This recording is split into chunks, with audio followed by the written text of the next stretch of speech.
Fica de recado para o próximo tema. Próximo grupo. Pois então vamos lá. Vamos lá. Ver quantas pessoas, 29. Boa noite, gente.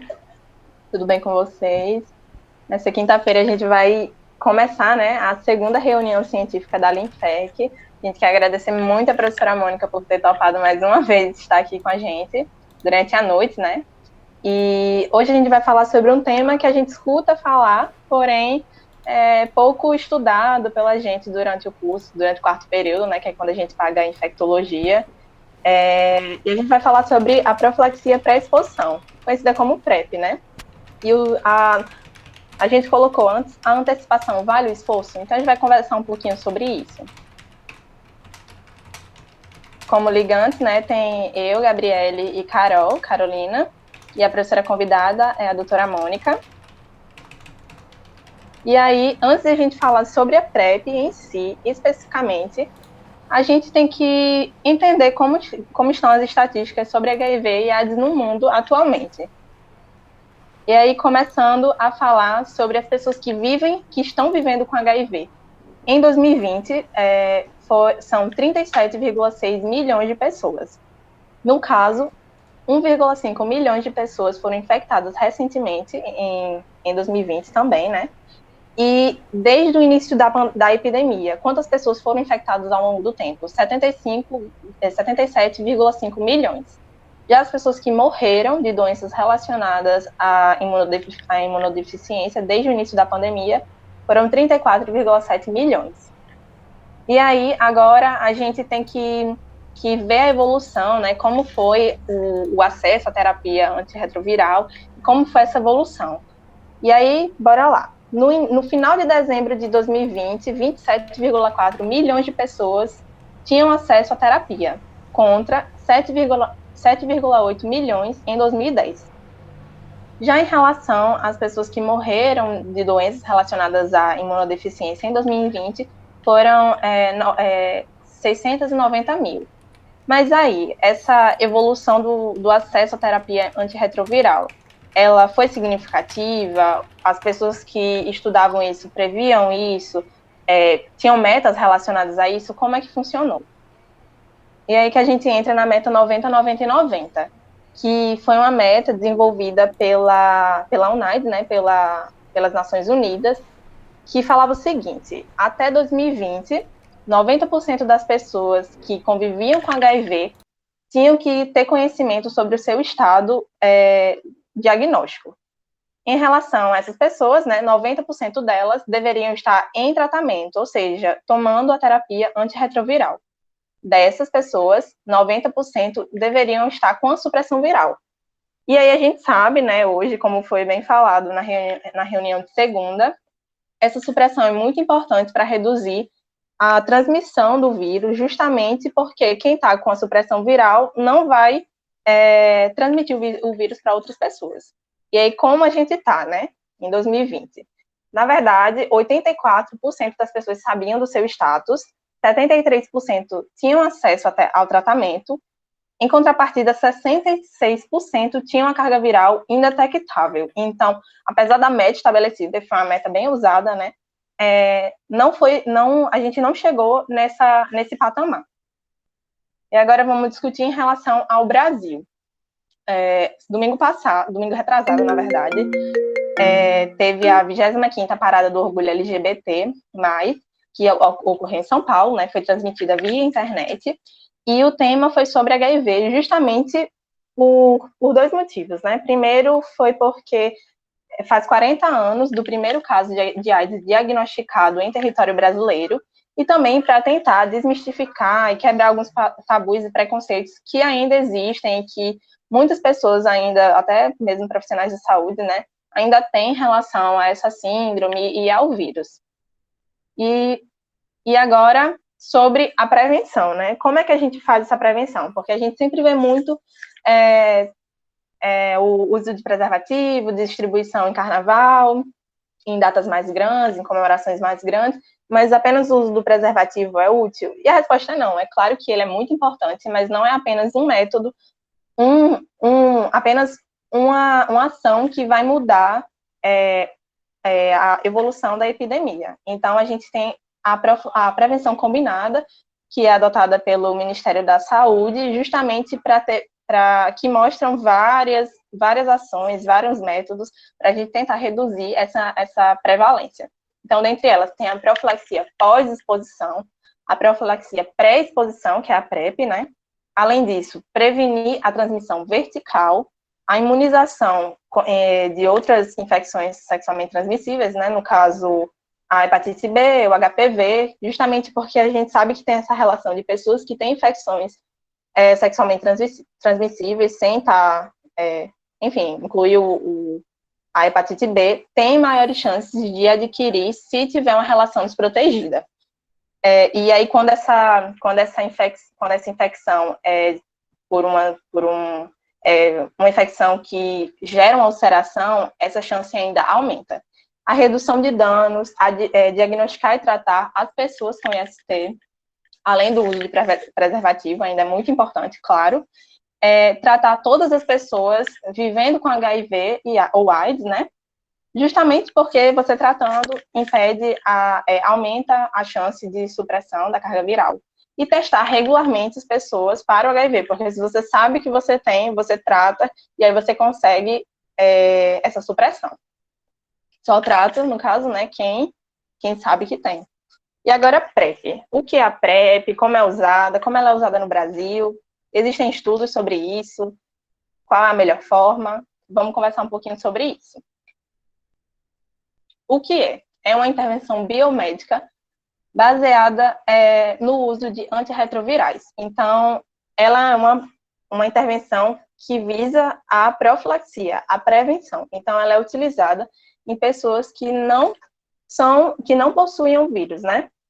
E aí, como ela é utilizada? No Brasil, ela é utilizada um comprimido por via oral em uso contínuo. E no caso dos fármacos utilizados, são o tenofovir e a entricitabina. E aí tem a posologia deles. E aí lembrar de uma coisa importante, o tenofovir, ele possui uma potencial toxicidade renal. Então, o Carol vai falar um pouquinho disso quando for falar sobre os exames que são pedidos para as pessoas que são elegidas, né, para o uso da PrEP. E em relação a outros efeitos colaterais, como náusea, eles são mais no início do uso e não durante um uso tão contínuo. E uma coisa importante, que foi até uma das questões que a gente colocou no Instagram, que uma pessoa que começou a usar PrEP, e ela pergunta, se eu tiver relação desprotegida, eu já vou estar, na primeira semana eu já vou estar protegida, já não vou ser infectada, o que é que vai acontecer? E aí tem que explicar, né, que os altos níveis de concentração celular dos medicamentos ocorrem a partir de 7 dias para exposições por relação anal e de aproximadamente 20 dias de uso para exposições vaginais. Aí eu coloquei aqui o desenho, né, da Truvada, que é como essa associação de fármacos é comercializada aqui no Brasil.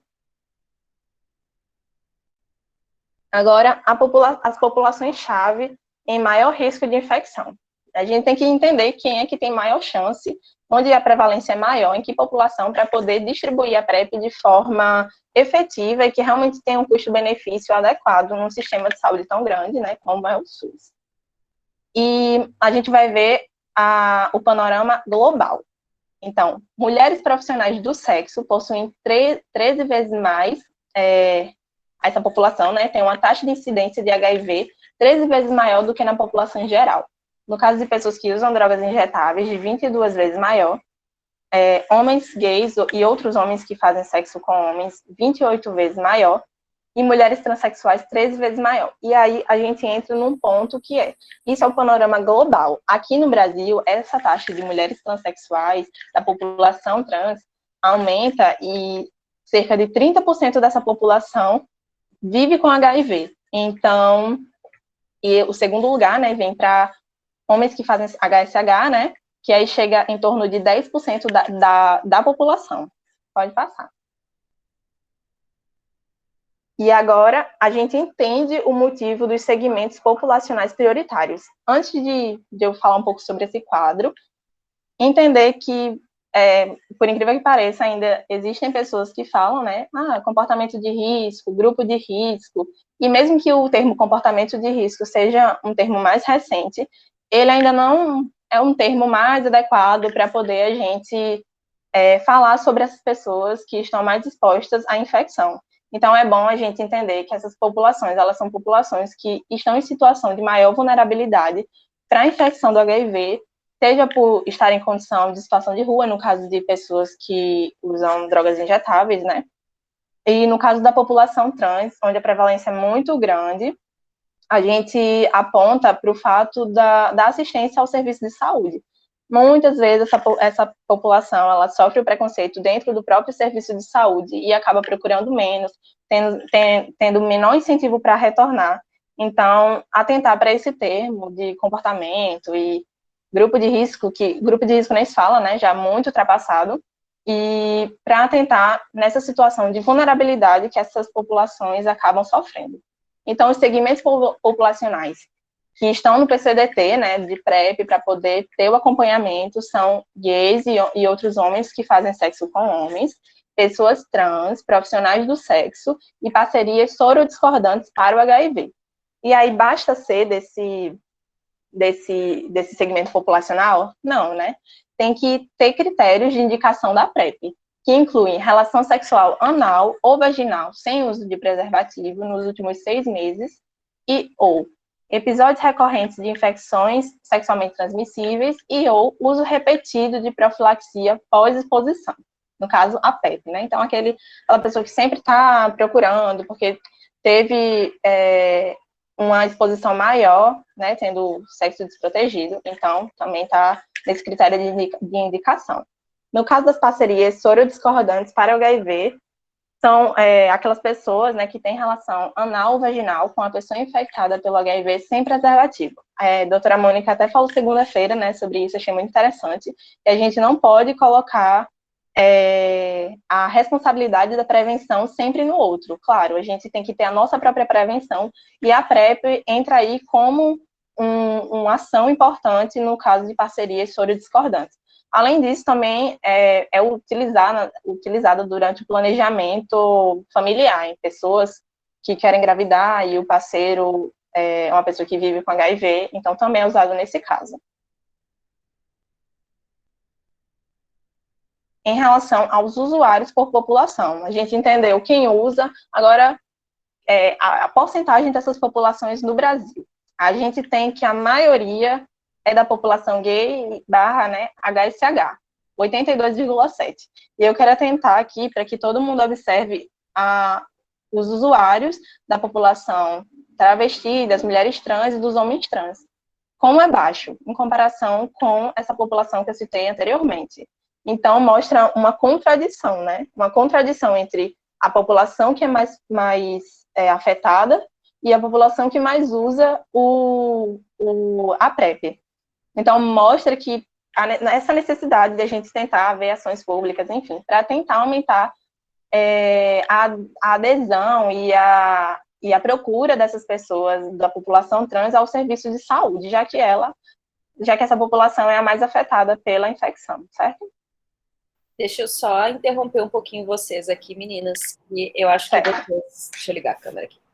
Acho que vocês tocaram num ponto muito importante, muito sensível para a gente, e a gente gostaria muito de conseguir incluir mais pessoas trans no ambulatório de PrEP.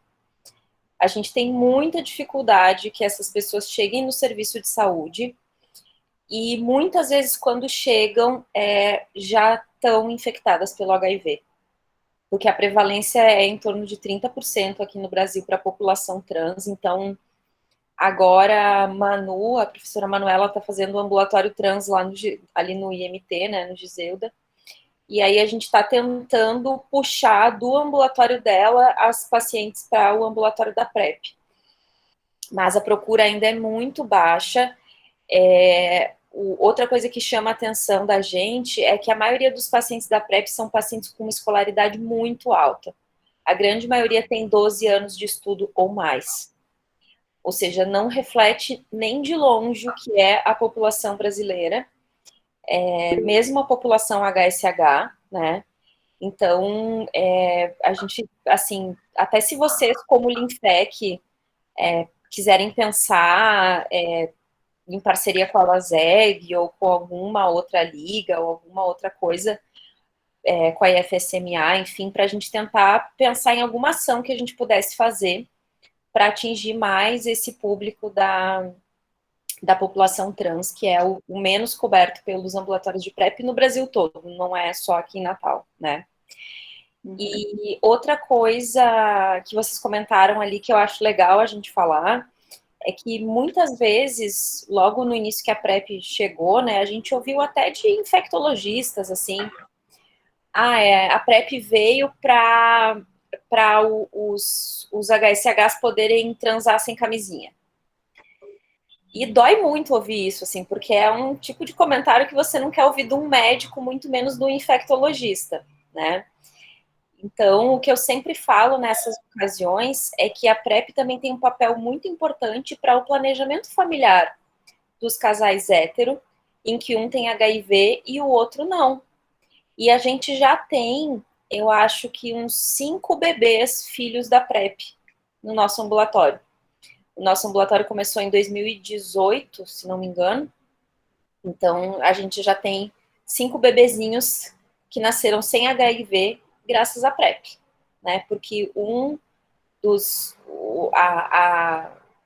a mulher não tinha HIV, o marido tinha, e eles queriam engravidar, e a PrEP proporcionou que essa gravidez acontecesse de uma maneira segura e que as crianças nascessem saudáveis, né? Então, PrEP tem esse lado também, né? De poder proporcionar um planejamento familiar, um exercício pleno de maternidade, paternidade para as pessoas que vivem com HIV também. Todos bebezinhos lindos, saudáveis, gorduchos, fofos, né, que são filhos da PrEP. Então a PrEP tem esse papel muito importante também que a gente não pode esquecer, que é no planejamento familiar das pessoas que vivem com HIV. Muito bom, professora. Em relação agora o que a literatura científica nos diz, né? Então a gente vai analisar um estudo mais antigo e 2 estudos que são mais recentes. No caso, 2 deles mostram a eficácia para a PrEP e o outro, Carol vai explicar um pouco a contradição, a discussão, a eficácia, enfim. E aí vamos lá, vamos entender um pouquinho. O primeiro estudo que a gente vai falar é sobre o IPREX, né? Pode passar, Carol. Sobre o IPREX. E ele foi o primeiro estudo, assim, realizado em vários continentes para tentar buscar e entender a eficácia da PrEP. Inclusive, ele foi feito aqui no Brasil, né, no Rio de Janeiro e em São Paulo. Então, o objetivo dele foi tentar verificar, né, a eficácia e a segurança do uso oral de tenofovir e entristabina diariamente como profilaxia. E aí, os critérios de inclusão foram HSH ou mulher transgênero que faça sexo com homem. Os testes para detecção do HIV deveriam ser negativos. A população tinha era maior ou igual a 18 anos e tinha que ter uma evidência de alto risco para aquisição da infecção pelo HIV. E aí foi um estudo, um ensaio clínico de fase 3, né, randomizado, duplo cego, que teve 2.499 inscritos. Foi realizado em 2007 até 2009, aproximadamente 2,5 anos de segmento. Nem todo mundo teve esse segmento de 2,5 anos. Algumas pessoas tiveram menos e outras tiveram menos, né? Não continuaram nesses 2,5 anos no estudo.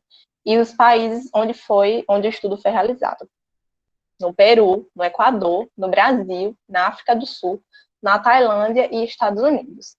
É muito legal a gente ver, porque Carol depois vai falar sobre um outro estudo que foi realizado em outros países e que a gente tem que entender que esses países são América Latina, né, África e, no caso, Estados Unidos. E esses países, a gente sabe que não tem um nível de desenvolvimento socioeconômico tão bom como países da Europa, por exemplo, que é do outro estudo que Carol vai falar. Então, foi um estudo muito importante também por isso. No caso, como foi administrada, né, a medicação, foi da mesma forma que já é utilizada no Brasil. tenofovir, emtricitabina, via oral, uma vez ao dia. Então, foi um uso contínuo. É importante que eu falei sobre mulheres transgêneros, mas apenas 1%, né, da população estudada era de mulheres transgêneros, e as idades variaram de 18 a 67 anos. A média, para a gente ter uma noção, né, que eles tentaram homogeneizar a população, e a idade média era de 27,5 do grupo teste e 26,8 do grupo que usava o placebo.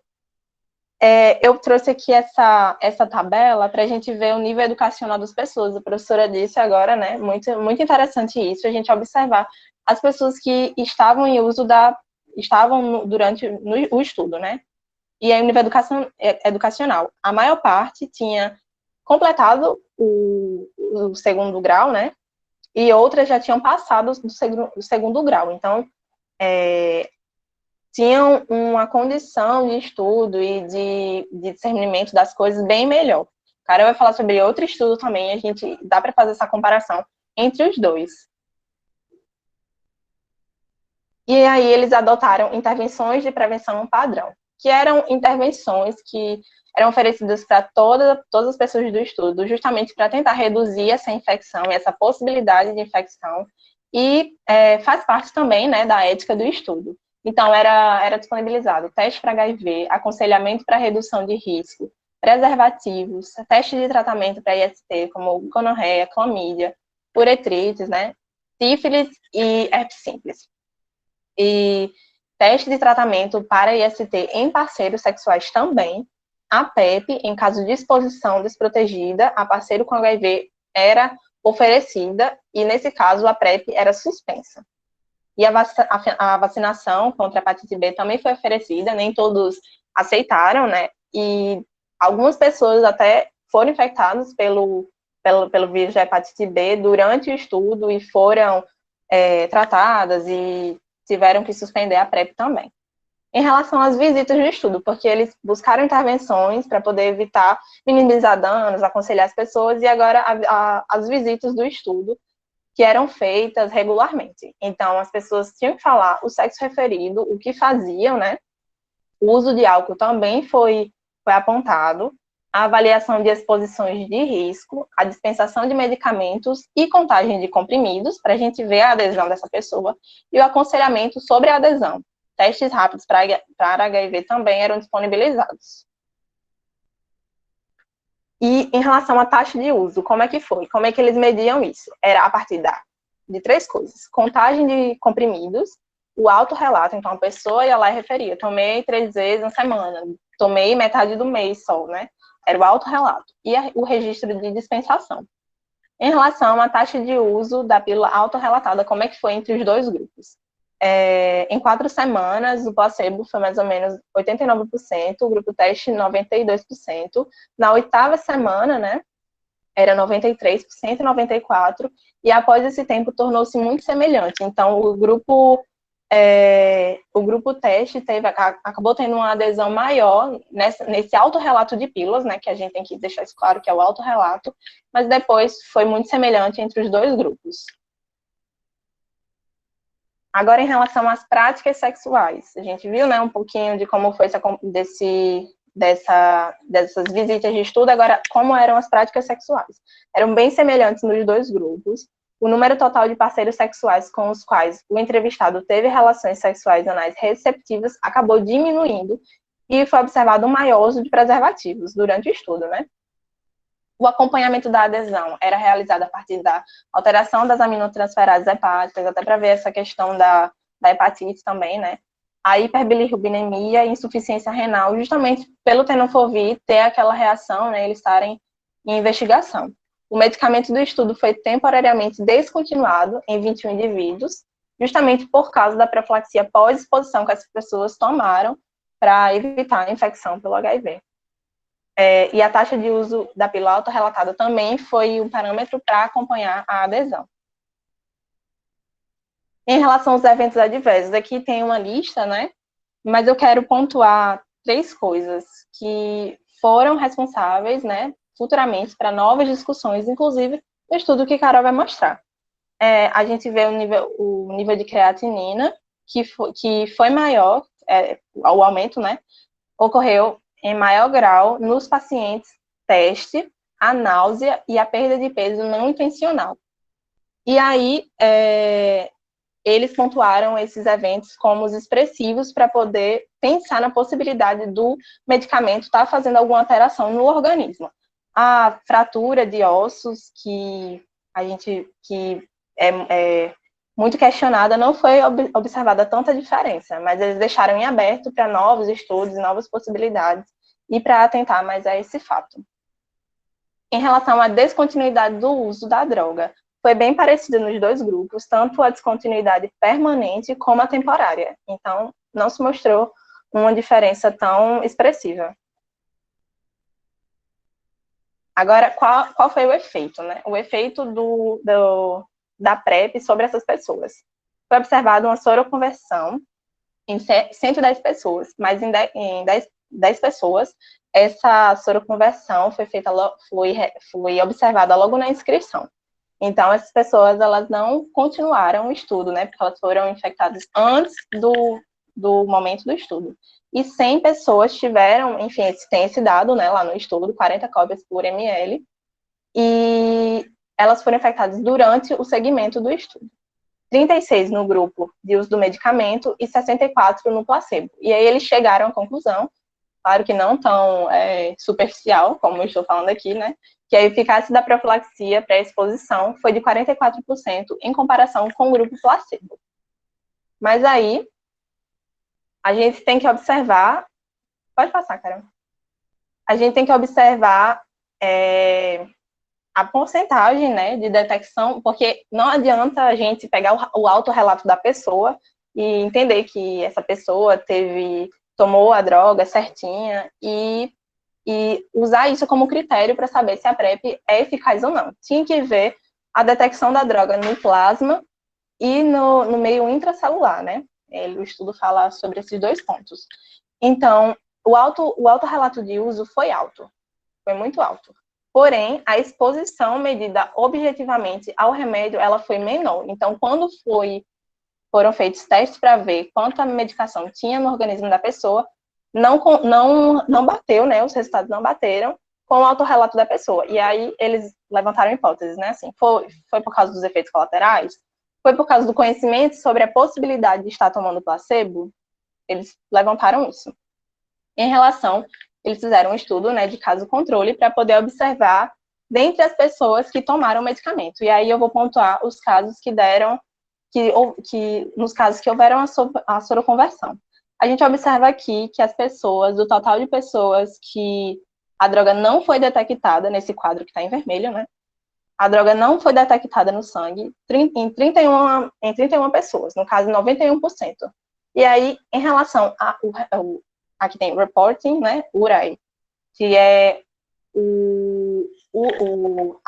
eles falavam se tinham tido sexo anal receptivo desprotegido. Então, as pessoas que relataram que tinham tido eram 13 pessoas, e as pessoas que não tinham reportado eram 18 pessoas. Então, você observa que 91% das pessoas a droga não foi detectada no sangue, e elas tiveram soroconversão para o HIV, certo?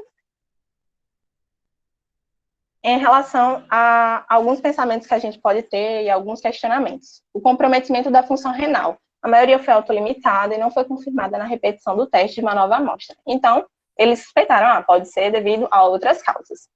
Mas a gente já sabe hoje, né, tem que ver o nível de creatinina para poder passar a PrEP. Em detecção da resistência ao medicamento, eles falaram isso, né, que poderia gerar uma resistência, e suspeitam que pode ter diminuído pela exposição menor do que o esperado, justamente por as pessoas não terem aderido tanto ao medicamento como relatavam. E eles observaram a necessidade, claro, né, como foi um estudo de 2010, né, 2009, 2010, necessidade de mais estudos sobre efeitos subclínicos da densidade mineral óssea, a resistência a medicamentos e a função renal. E uma coisa muito legal, né, que as práticas com maior exposição, elas diminuíram durante o estudo. Então, pensaram que foi pelo aconselhamento que essas pessoas tiveram, os testes, a distribuição de preservativos, o uso da pílula, que era como um lembrete diário, né? Elas lembravam que elas tinham que usar a pílula e lembravam que era importante não ter relação desprotegida. E aí o regime ideal para a profilaxia não foi estabelecido, porque também existiam outros estudos que estavam em curso, outro estudo que Carol também vai mostrar, e aí a gente fica nessa questão de uso contínuo, uso sob demanda, e é isso. Alguém quer falar alguma coisa, gente, antes da gente entrar no outro estudo?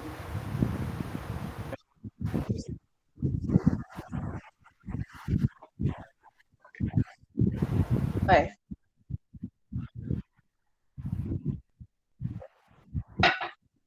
Isso.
Eles até mostram a diferença entre o nível da droga e até a eficácia de acordo com o autorrelato. Então, eles fizeram várias análises de acordo com o que as pessoas falavam e realmente tentaram bater, né, a informação. O que a pessoa fala, o que realmente ocorreu, a droga realmente está no organismo.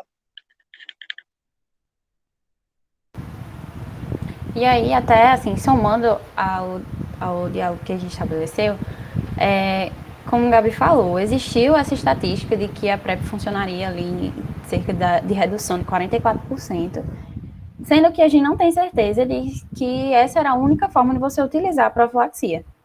Se era uso diário, se eu poderia usar menos e mesmo assim me proteger. E aí esse estudo, ele é mais conhecido como Hipergay, apenas o nome, porque foi o nome do grupo de estudos que fez, e ele vai estudar a PrEP utilizada sob demanda, numa população restrita, que foram homens que fazem sexo com homens e mulheres transgênero que fazem sexo com homens também. E passando de uma forma assim geral sobre a metodologia do estudo, para também a gente não se alongar muito, foi um estudo também duplo cego, randomizado, de intervenção, controlado por placebo. Foram 414 participantes, então não foi uma população tão ampla quanto o estudo feito pelo IPREX, e também não tão ampla quanto o estudo que vocês vão ver daqui a pouco. E essa população, ela foi randomizada em 2 grupos. O grupo que receberia a intervenção, que seria a profilaxia, e o grupo que não receberia, que seria o placebo. E aí eles tiveram um segmento mediano de 9,3 meses de cada população, e aí vocês vão entender daqui a pouquinho por que eu estou enfatizando essas informações.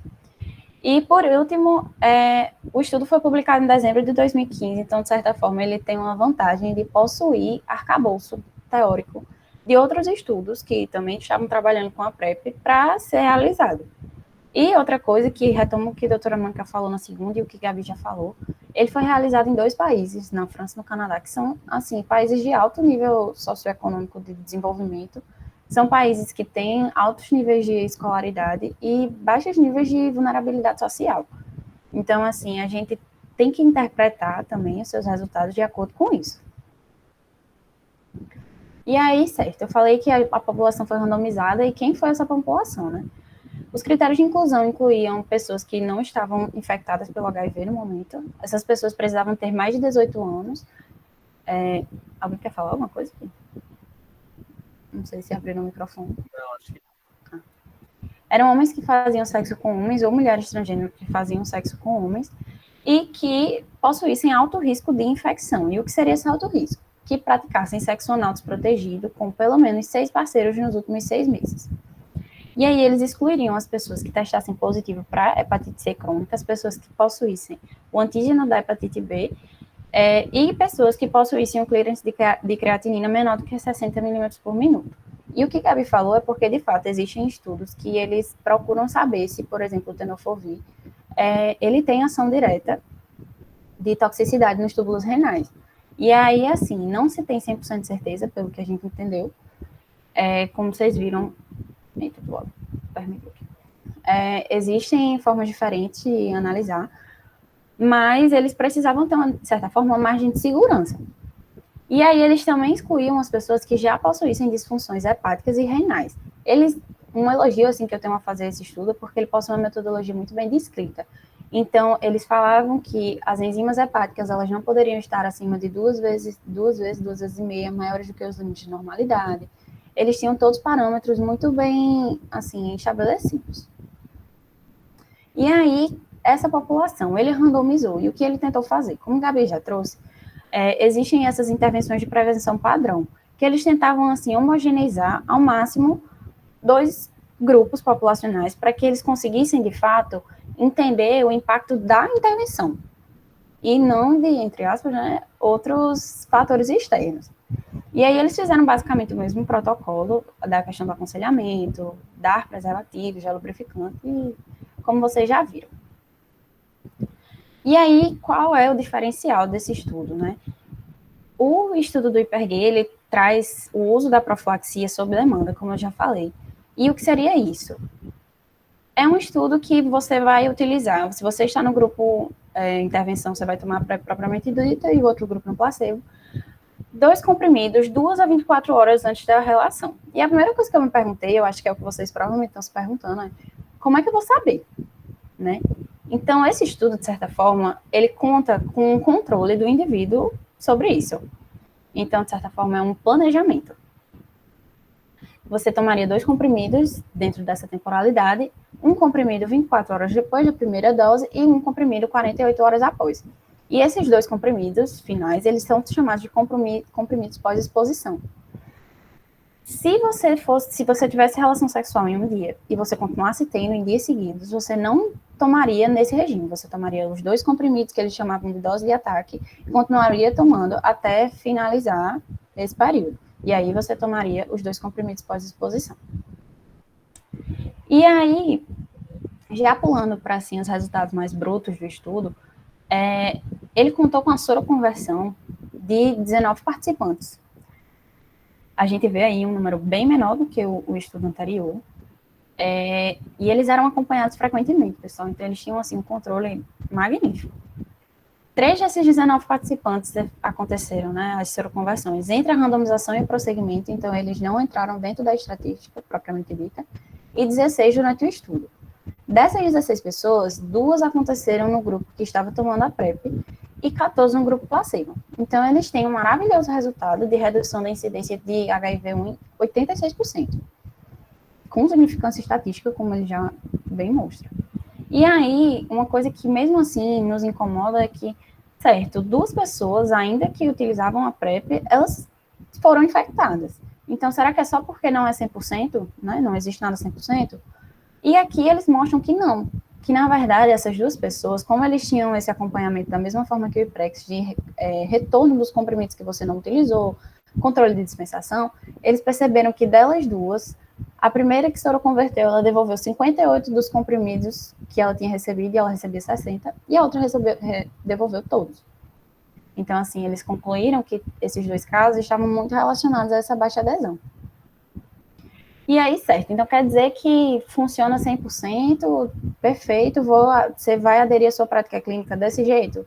E não, como todo bom estudo, ele tem suas limitações, e a primeira limitação que ele traz é o follow-up de apenas 10 meses.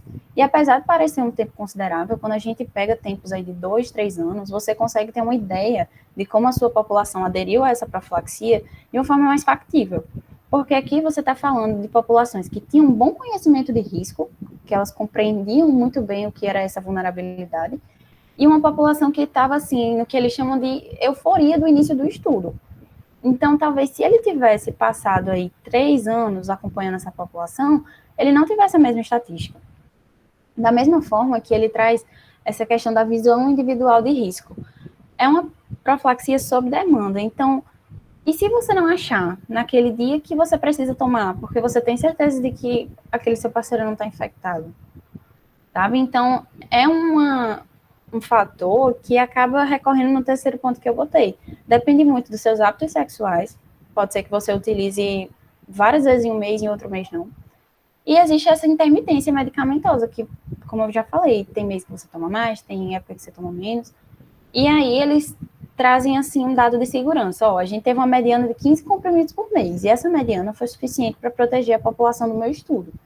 Mas a gente não tem como ter certeza de que se essa população tivesse usado menos de 15 comprimidos, eu teria a mesma eficácia. E aí ele traz algumas hipóteses, ele coloca, na verdade, novos estudos que estão sendo realizados, ainda em animais, pelo que a gente entendeu, que seria um uso que não contaria necessariamente com o uso diário, mas um uso de níveis séricos mínimos, que você teria, mesmo assim, o combate a um possível início de infecção. E isso resolveria, digamos assim, o problema, entre muitas aspas, da PrEP, que é a adesão, que a gente sabe que é o fator fundamental para o seu funcionamento. Então, a gente tem ainda essa dúvida, e a aplicabilidade externa desse estudo, que seria, né, como eu trago isso para a minha prática, é que, certo, você não necessariamente tem a obrigação de ter todos os dias para ter a proteção, mas é a melhor forma de você utilizar em termos de estímulo ao comprometimento do paciente. E aí, outro estudo que ele chega, assim, para deixar a gente um pouco confuso, foi esse estudo feito por esse grupo de estudo chamado FEMPREP, que eles vão analisar a PrEP em mulheres africanas para a prevenção de HIV, da infecção pelo HIV. E aí foi também um estudo duplo cego, randomizado, controlado por placebo. Ele teve uma população de 2.120 mulheres, então foi uma boa população, grande abrangência. Foi realizado nesses 3 países, Quênia, África do Sul e Tanzânia, e ele foi publicado em 2012, então ele estava ali, né, pertinho do IPREX, antes do estudo do IPI. E aí a gente vai perceber, antes de até falar um pouco dos critérios de inclusão, que esse estudo ele tem essa particularidade muito forte de onde ele é realizado e dos níveis de desenvolvimento dos países em que ele está sendo realizado. Os critérios de inclusão para participar seriam mulheres de 18 a 35 anos que não estivessem portando o vírus e que possuíssem alto risco para aquisição da infecção. E esse alto risco seria sexo com penetração vaginal com frequência de uma vez ou mais nas 2 últimas semanas.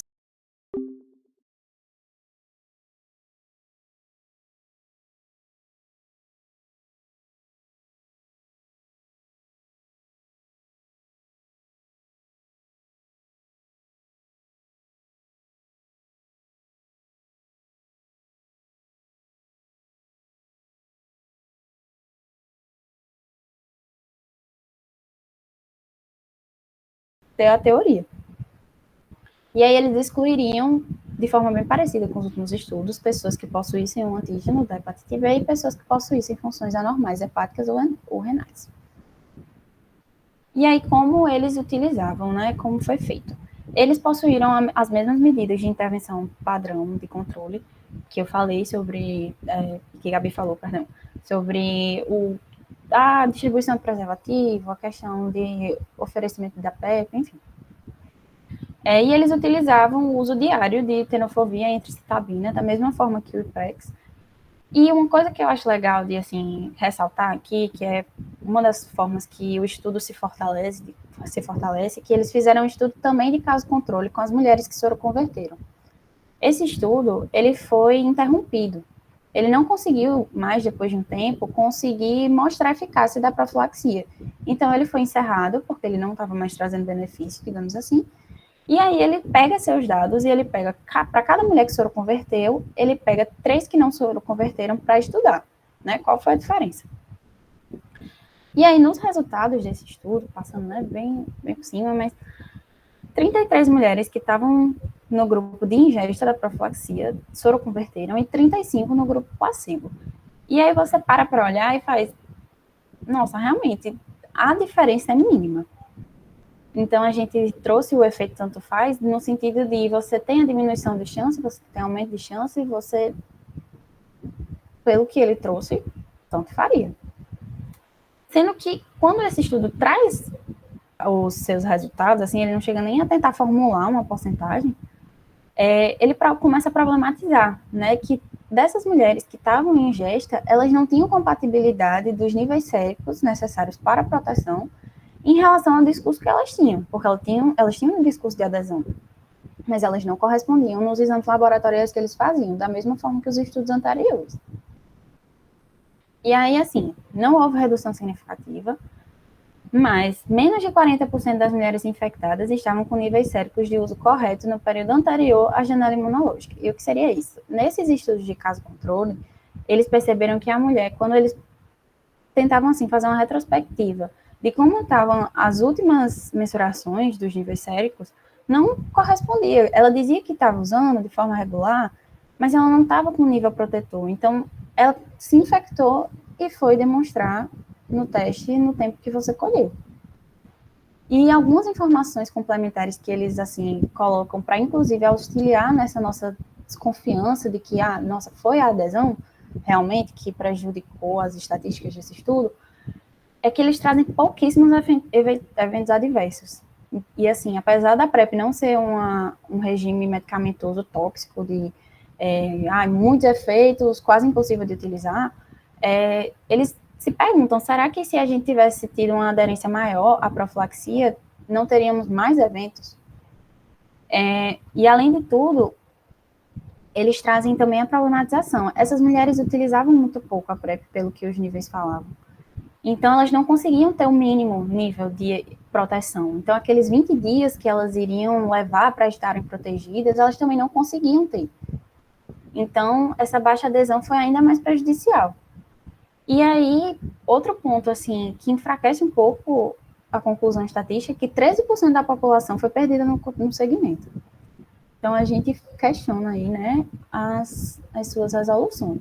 E aí, assim, de forma bem bruta, porque o estudo deu errado, entre muitas aspas, que ele foi de riqueza, né, científica, mas há uma pouquíssima compreensão de risco partindo dessas mulheres. Então, a gente retoma o ponto que a doutora Mônica já falou e que a Gabi também já falou. Eles percebiam que essas mulheres, a adesão era, de certa forma, tão problemática que até o uso de contraceptivos orais, eles percebiam as que dependiam desse uso tinham mais gestações.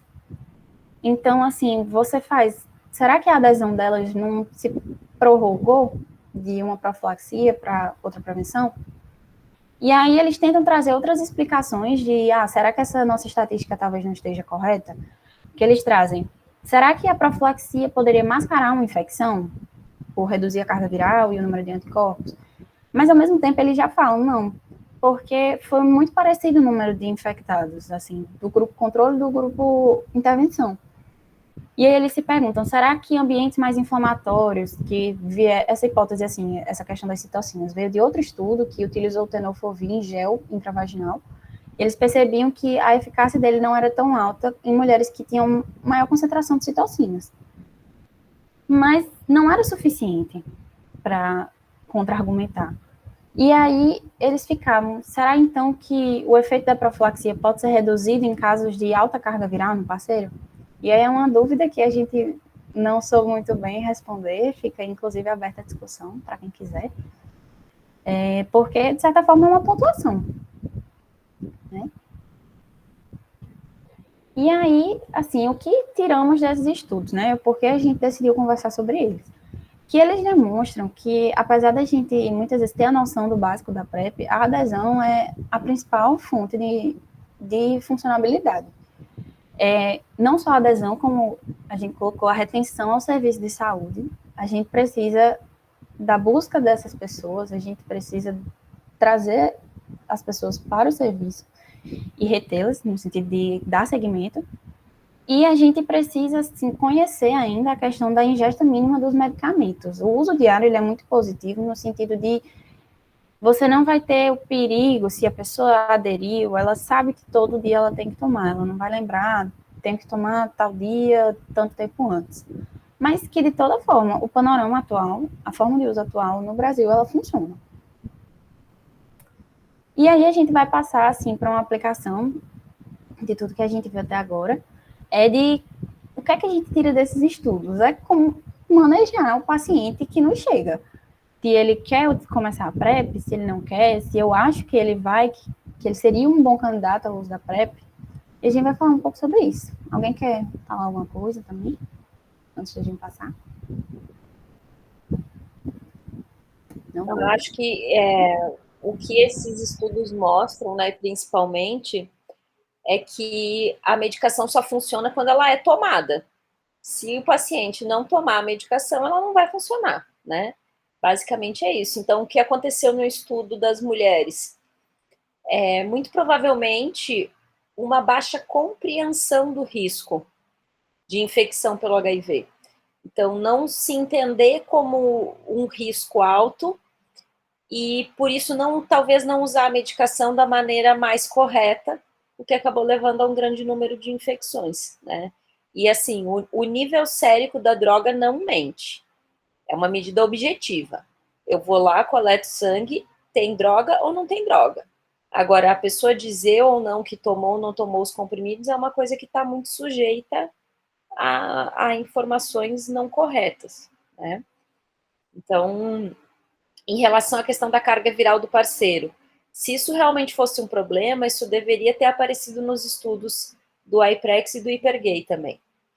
Porque certamente aqueles HSHs daqueles estudos também tiveram relações com parceiros com carga viral alta. Né? Então, eu não acredito que esse tenha sido um problema. Eu acho que a principal questão desse estudo das mulheres é baixa escolaridade, baixa percepção de risco e que levou a um uso não adequado da medicação. Né? Não tinha nível sérico da medicação, por isso ele não funcionou. E eu acho também que, assim, o FEMPrep, ele foi um problema no sentido de que tirou a confiança da comunidade médica na PrEP, sabe? De certa forma. Meio que as pessoas começaram a será que funciona mesmo? Deu uma balada momentânea, eu diria. Porque logo em seguida já saíram outros estudos mostrando de novo eficácia. Exatamente. E assim, eu acho que a gente viu assim alguns outros estudos e é muito bom você ter uma profilaxia que você sabe que com o uso correto ela realmente funciona. Sobretudo num país que assim ainda tem uma epidemia muito concentrada, né? E aí, falando um pouco sobre... Obrigada, inclusive, pelas considerações, pessoal. E falando um pouco sobre como manejar esses pacientes. Primeiro, como é que esse paciente chega para mim, né? Você pode estar numa unidade de saúde e você vai perceber, talvez, uma necessidade, você vai pensar com aquele paciente e você provavelmente vai encaminhar aquele paciente para um serviço de atendimento especializado. No caso da gente, a gente tem lá o maravilhoso Giseuda, que conta com um ambulatório de PrEP. E, assim, é a melhor forma de você ter um acompanhamento e de você ter uma dispensação correta. Então, vamos lá, ver o manejo clínico do paciente candidato à PrEP. Chegou o paciente, eu estou lá no serviço, e qual a primeira coisa que eu preciso fazer? Você vai conversar com aquele paciente sobre gerenciamento de risco e vulnerabilidades. Você vai tentar entender qual é o perfil de fato de exposição daquele paciente, o perfil de relação sexual, como ele realiza, o número de parceiros que ele já possuiu, o número de parceiras. Você vai tentar entender se diante de todas as vulnerabilidades que ele já possuiu, ele já teve outras prevenções. Então, assim, o que é que ele utilizou até agora? Como é que ele, até hoje, se preveniu? E aí, quando você percebe que esse paciente é realmente um candidato, de acordo com todas as características que a Gabi já falou, você vai tentar entender o que é que ele compreende sobre a PrEP e a motivação, porque como a gente já falou, ela precisa ser tomada, a medicação precisa ser tomada. Então, não adianta você falar com um paciente que ele não quer, ele diz que não toma remédio todo dia e você vai tentar inserir na profilaxia. Mas um paciente que ele entende bem que ele precisa tomar para funcionar, ele provavelmente vai aderir mais. E aí, certo, compreendi, aquele paciente está animado para começar, certo. Então, você vai precisar primeiro se certificar que aquele paciente realmente pode começar a profilaxia. Você vai ver se ele não precisa, na verdade, de uma profilaxia pós-exposição. E aí tem a questão dos 3 dias anteriores, que é o tempo máximo de funcionamento da PEP. E aí, certo, eu avaliei essas questões um pouco mais subjetivas. E o que é que eu preciso avaliar, assim, de forma mais objetiva, daquele paciente? Você vai primeiro realizar um teste rápido para HIV ou avaliação de sintomas. Inclusive, foi uma questão da nossa, lá do Instagram. E por que é que você faz teste rápido e avalia os sintomas, né? O teste rápido vem para um indivíduo que não está sintomático, claro, porque se aquele indivíduo esteve infectado, ele conseguiu pelo menos ter um tempo ali de produção de anticorpos, desde que você não tenha encontrado, né, no meio da janela imunológica. Mas se aquele indivíduo, ele está na síndrome que parece uma síndrome gripal, que ele está ali com alguns sintomas menos específicos, está com uma linfonodomegalia, está com náusea, está com uma fadiga intensa, você não sabe muito o que ele tem, você precisa fazer um exame de carga viral, porque ainda não deu tempo dele produzir anticorpos. A gente lembra lá daquele gráfico que a carga viral, nesse início, ela dá aquele pico. Então, você vai fazer esse procedimento. O teste rápido para HIV, vocês vão ver que você vai fazer toda a consulta que aquele paciente comparecer, independente do tempo. E aí, você vai depois tentar identificar outros ISTs, porque, da mesma forma que o HIV, as vias de transmissão são muito semelhantes. Você vai fazer PCR para clamídia, gonorreia, vai fazer um teste rápido para sífilis. Não é toda consulta que você vai fazer, mas de início você precisa fazer. Vai testar para hepatite viral, porque alguns estudos eles mostram que o indivíduo que tem o vírus da hepatite, por exemplo, a hepatite C crônica, se você insere na PrEP e eles tendem a mostrar que há um retorno da replicação do vírus da hepatite. E aí, assim, nada muito conclusivo pelo que a gente entendeu. E aí, você vai vacinar o seu paciente, caso ele não tenha tomado, né, para hepatite, e vai avaliar a função renal e hepática e avaliar o histórico de fraturas patológicas. Porque o PCDT traz isso, né? Primeiro, a função renal, como a gente já falou, o tenofovir, ele tem potencial tóxico. Você vai avaliar a função hepática para ter uma ideia das enzimas hepáticas, de como está a saúde daquele paciente, em termos de esperar aquela medicação. E a questão do histórico de fratura patológica, o PCDT traz que não é que você vai fazer uma densitometria óssea em todo paciente que você vai indicar a PrEP. Na verdade, você vai ver naquele paciente que tem histórico de fraturas.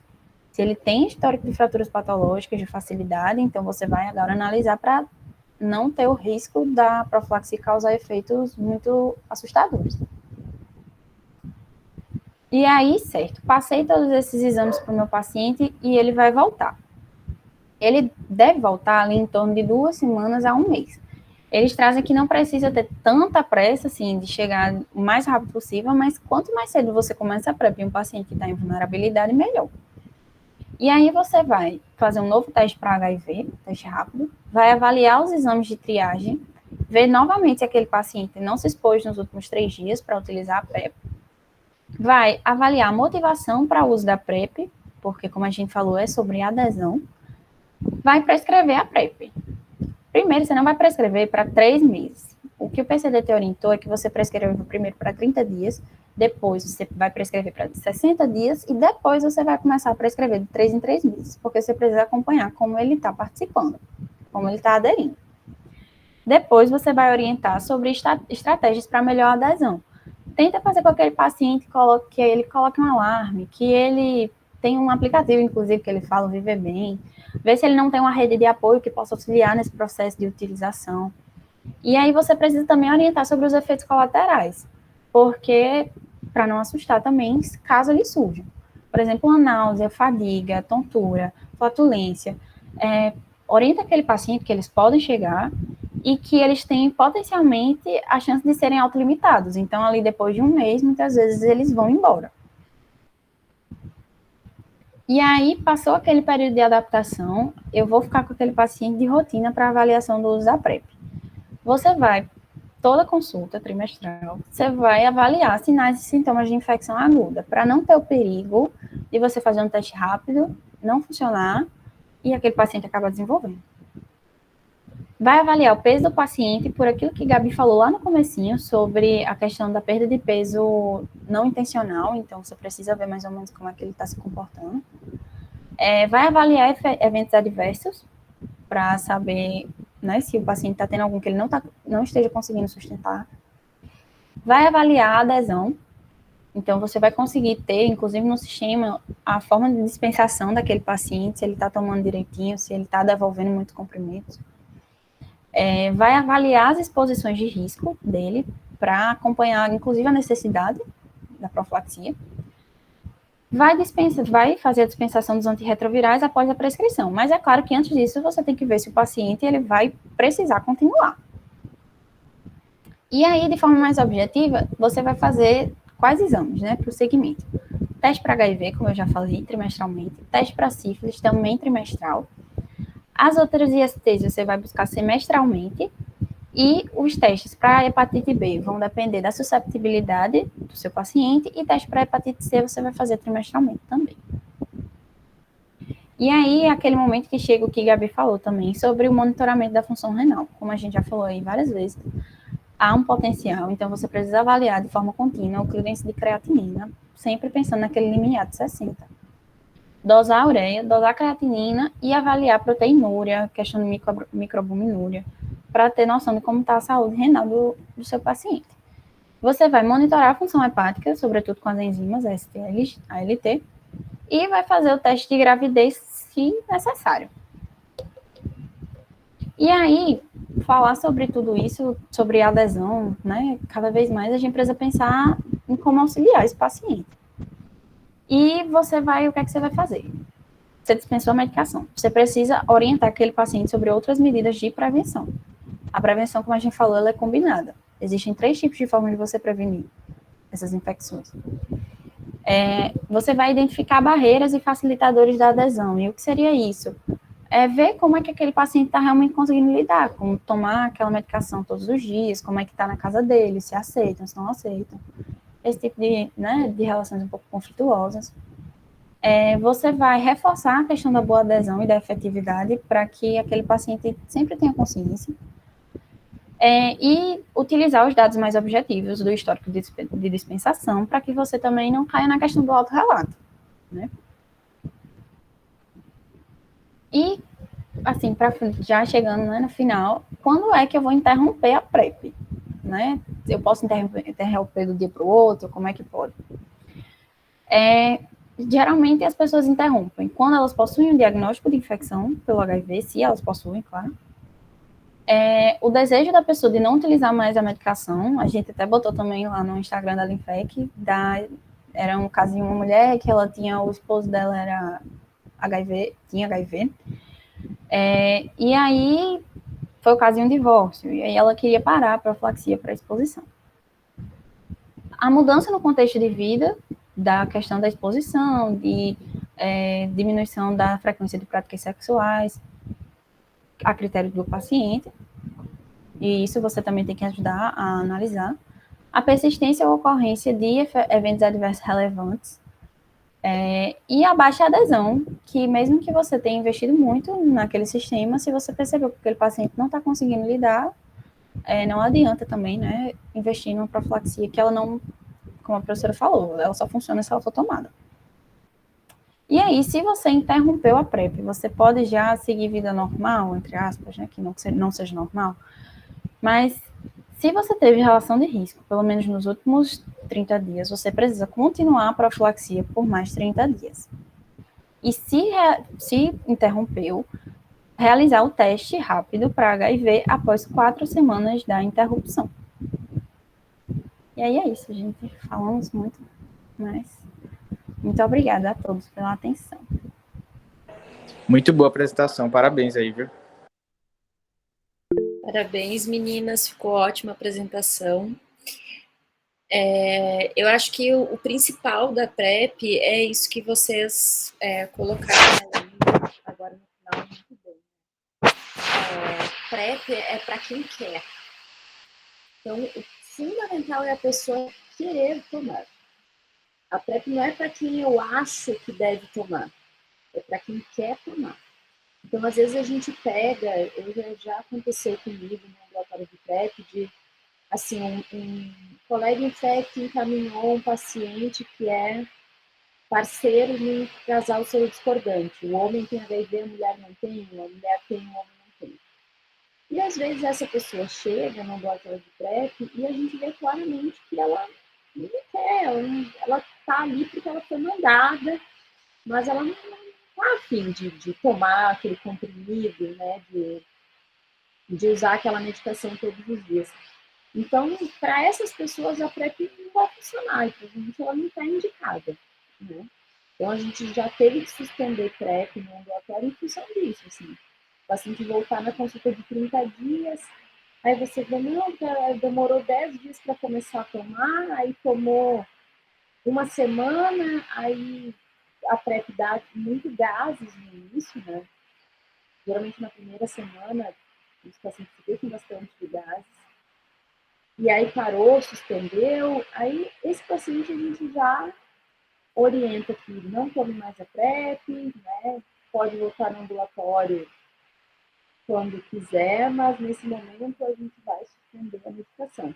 Porque é esse tipo de pessoa que vai correr o risco de se infectar durante o uso da PrEP e correr o risco de desenvolver uma cepa de HIV resistente pelo uso inadequado da medicação.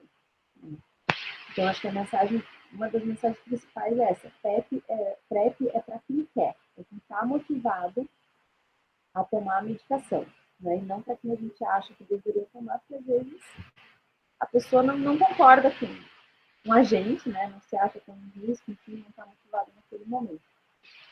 Então, a gente precisa ter muito esse cuidado. A gente já tem, eu olhei essa semana, a gente já tem mais de 400 pacientes em uso de PrEP no estado. E até agora, a gente só teve 2 soroconversões. 2 pacientes que estavam em PrEP e que pegaram HIV. Nos 2 casos, eram pacientes que tinham abandonado o uso da medicação, né? Um aconteceu agora recentemente durante a pandemia, um paciente que passou 4 meses sem aparecer no hospital porque estava com medo, enfim, parou de tomar a PrEP e daí quando ele voltou para um retorno da PrEP, teste de HIV positivo. E o outro foi logo no início do uso da PrEP aqui no estado também, e era justamente um caso desses. Era um paciente que veio porque a médica da esposa mandou ele ir, e aí ele não estava muito motivado para tomar a medicação. A esposa tinha carga viral indetectável, né? Então ele se entendia menos ainda em risco, e na verdade ele acabou pegando HIV provavelmente de uma relação com uma outra pessoa que não era a esposa dele HIV positivo, que tinha carga viral indetectável.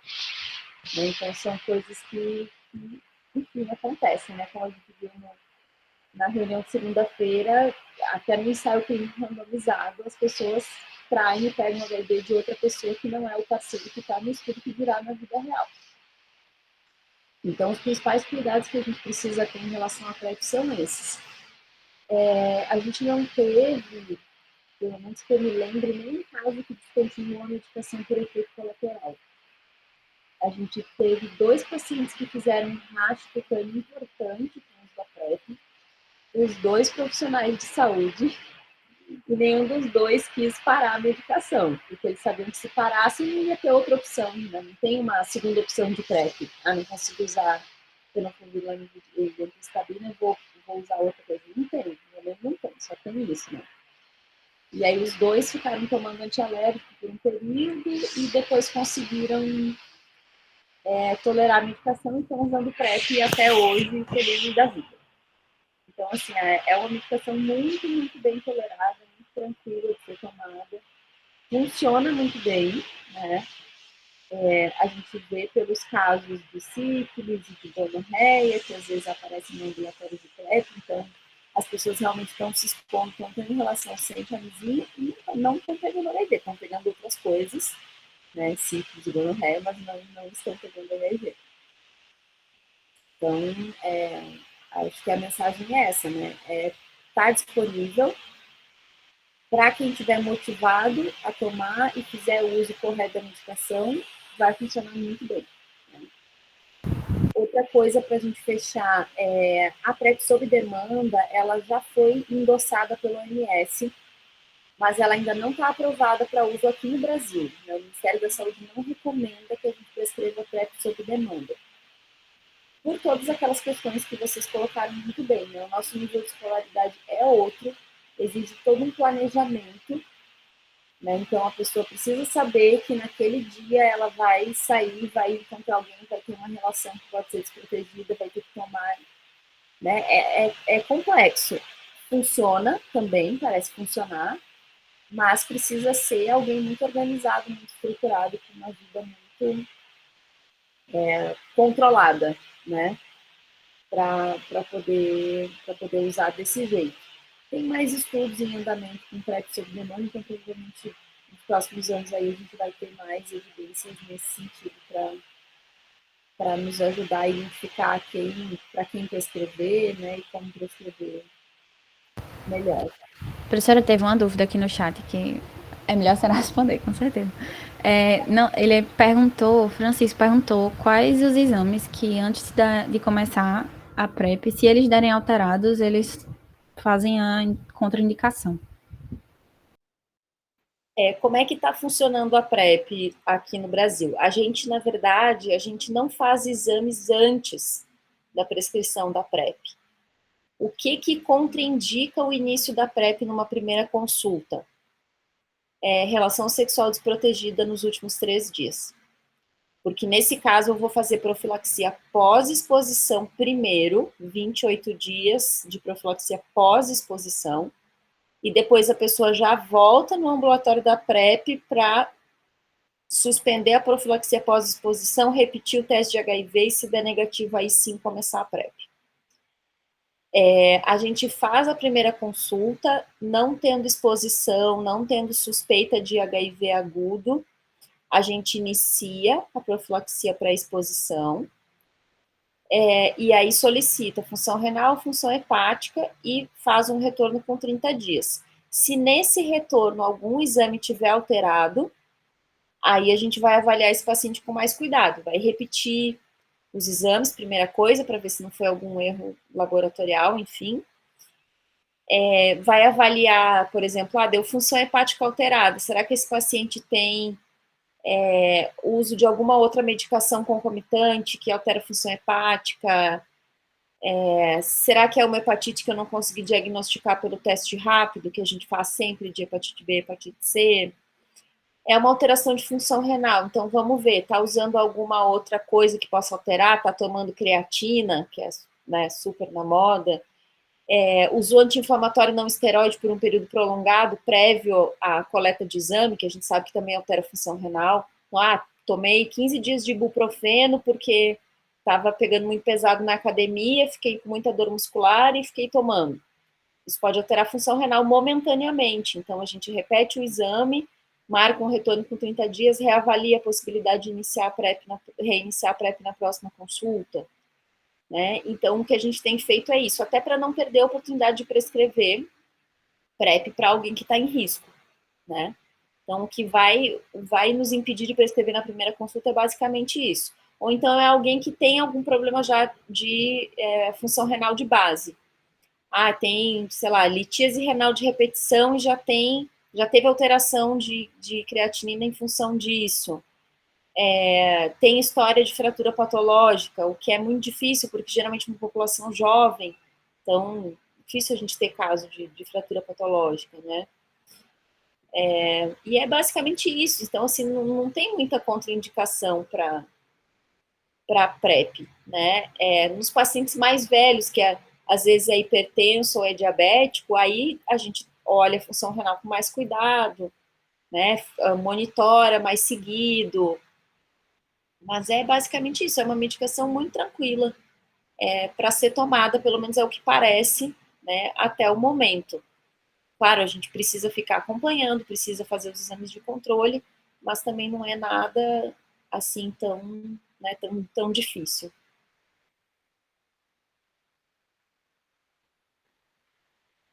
Mais alguma dúvida, gente? Mais alguma pergunta? Professora, teve mais duas perguntas. Vou falar logo a de Lara, que foi assim. Eu tenho uma pergunta para a doutora Mônica. Qual a experiência de adesão no ambulatório? É boa? Excelente. Tanto que dos 400 pacientes em uso de PrEP, a gente só teve 2 soroconversões até agora. Né? Então, assim, quem vai porque quer, toma a medicação. Tá? Então, a gente não tem problema de adesão. Assim. Mesmo com a pandemia, o que a gente fez na pandemia? O que o Ministério da Saúde fez?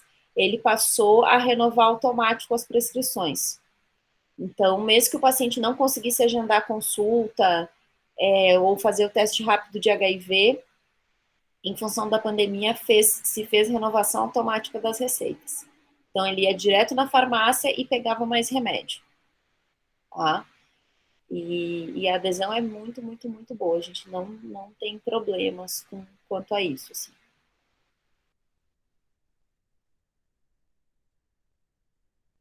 E Jorge fez uma última pergunta, que foi: quanto a gente pode dizer que é a eficácia da PrEP? Eu vi uma Mentalize que dava o valor NNT de 11, e aí ficou meio pensativo sobre. Tem um Meta-análise. Tem um estudo que é o PROUD, que é um estudo de vida real que foi feito na Inglaterra, e que eu até levei uma vez para aquela disciplina, eu acho que é opcional de vocês, que a gente faz discussão de artigos e tal, de metodologia científica. E esse artigo mostrou um NNT de 13, que é um negócio absurdo, assim, de bom, né? Na cardio, um NNT de 50 a gente já acha maravilhoso, 13 é um negócio surreal, assim, de tão bom que é. Que é o número de pessoas que eu necessito tratar para prevenir um evento, né? Que no caso seria uma infecção pelo HIV. Então, a eficácia, ela é em torno de 95%. Se eu tiver uma adesão adequada, a eficácia é em torno de 95%.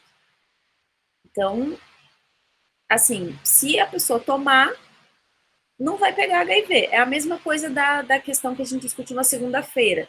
Indetectável é intransmissível? Sim, é. Né? É praticamente 100%. Claro que levando em consideração de quando foi esse exame com carga viral indetectável. Né? Então, eu tenho um exame de carga viral indetectável do meu parceiro de 1 ano atrás. Eu posso garantir que hoje, se eu tiver uma relação sem camisinha, eu não vou pegar HIV? Não posso, né? Porque eu não sei se continua indetectável nesse período todo, mas se continuar, sim. Né? Então, tem essas questões que a gente precisa avaliar. Então, a PrEP funciona muito bem mesmo, 95% de eficácia desde que a pessoa tome corretamente. Né? Alguém tem mais alguma pergunta, gente?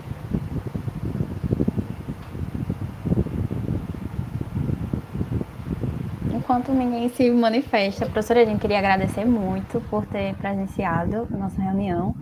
A gente sabe que a senhora é uma referência sobre isso, um ambulatório incrível também, foi uma experiência maravilhosa quando a gente teve.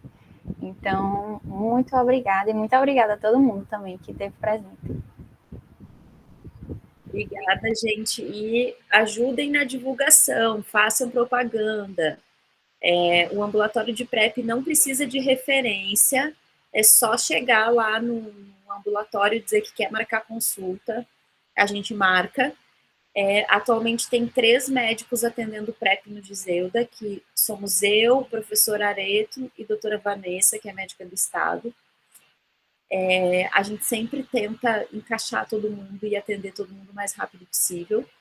Então, ajudem, divulguem, falem, façam propaganda, né? Que a gente quer ter mais gente tomando PrEP para prevenir infecção pelo HIV, já que a gente sabe que funciona. Tá? E é isso, gente. Se quiserem aí tocar essa ideia da população trans também, se alguém tiver animado aí, interessado de fazer alguma coisa nesse sentido, acho que também vai ser bem legal, que é um público que a gente realmente está com muita dificuldade para atingir e, né, enfim, é importante que a gente consiga atingir. Mas é isso, eu tô cansada aqui já, gente, mas Foi ótimo. Parabéns pela apresentação, meninas. E até a próxima. Até, professora. Obrigada. Obrigada, professora. É isso, gente. Muito obrigada, gente. Terem ficado até agora, né, também. Ganhei. É isto. Boa noite a todo mundo. Vou encerrar aqui. Boa noite.